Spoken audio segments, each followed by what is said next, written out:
I was never good at sleeping with my eyes open, but since moving into this old house, it's been impossible. There's something about the silence of this place that terrifies me. The house is beautiful, though. It's got these big rooms and high ceilings with intricate moldings everywhere. Yeah. But the walls are almost non-existent. You can hear every creak and groan of the old house and all of the wildlife that has made their home here in the last 200 years or so. My bedroom is huge, with a giant bay window looking out over the gardens. It's lovely during the day, but at night, it lets in the creepiest things. Sometimes I see faces in the shadows on the wall from the gnarled branches of the trees outside scratching against the glass.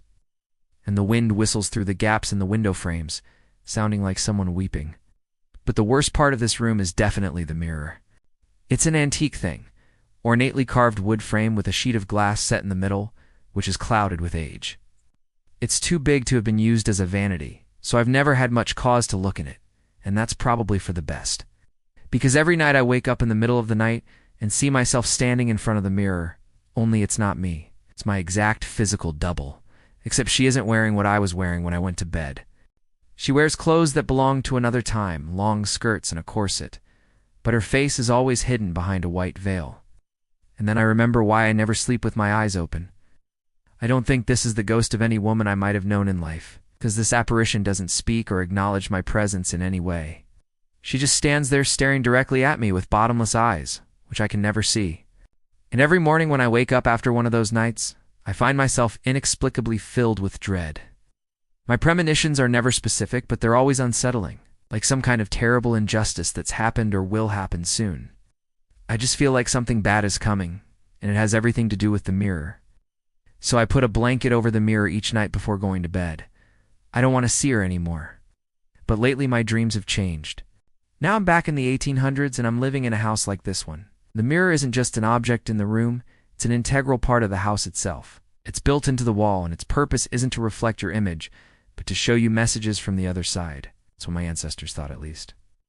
And I can never see my own reflection in the mirror, only the figures that appear in the glass. They come through the mirror from the other side. They send me messages by writing them on the glass with a special chalk that only they can see. And I spend my days running around trying to decipher their cryptic warnings. Some of them are simple, telling me to hide certain things or warning me not to trust people. Others are riddles that make no sense whatsoever. And as the dreams progress, the warnings become more dire. At first, they tell me to lock the doors at night and keep the candles away from the curtains. But soon I'm hiding valuables in secret compartments and burying important documents in the garden. I even go so far as to flee the city entirely, but it's no use. No matter where I go, the warnings follow me. They come in my dreams every night, and I can never escape the feeling that something terrible is about to happen. And then I wake up and realize it's just a dream. Or is it?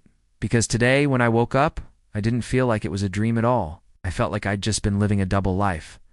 One where I'm trapped in the 1800s, desperately trying to heed the warnings coming through the mirror. I rushed to the mirror to check if there were any messages for me, but there were none. However, I did notice something strange about my reflection.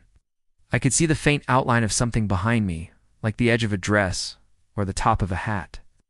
But when I turned around, there was nothing there. So I started to panic.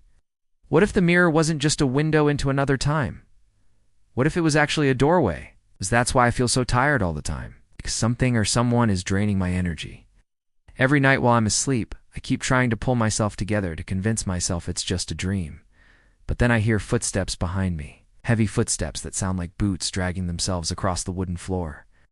I turn around slowly to try and get a glimpse of whatever's following me, but there's nothing there. I call out for help, but my voice sounds like a whisper in my own ears.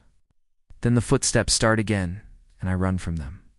But no matter how far I go, I can never escape the heavy breathing behind me. And then I wake up gasping for air, convinced that I'm being hunted by something evil that's come through the mirror to kill me. It's been like this for weeks. I haven't slept more than 2 hours at a time, and I'm exhausted all the time. Just want to lie down and never move again. But there's no rest for me, because tonight is the night she comes for me. I know it deep in my bones. Tonight, the being that stalks me in my sleep is going to cross over into my world permanently. I need to stop her, but how? I don't really believe in ghosts or the supernatural, but what choice do I have? Nothing rational has worked so far.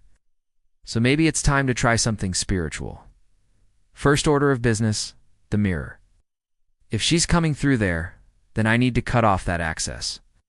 So I grabbed a hammer and a nail and stood guard by the mirror all night.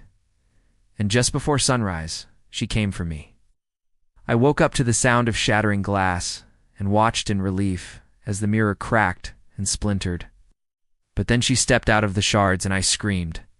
She was even more real than I expected. Her skin was cold and clammy to the touch, and her eyes were bottomless pits of darkness. She wore a long, flowing dress and a wide-brimmed hat that hid her face. All I could see were the scratches on the glass beneath it, and I knew then that she hadn't come to harm me. I was the one who was going to harm her, according to my dreams. The mirror is the barrier between our worlds, and as long as she remains on my side of it, she's trapped. I can feel the despair radiating off of her.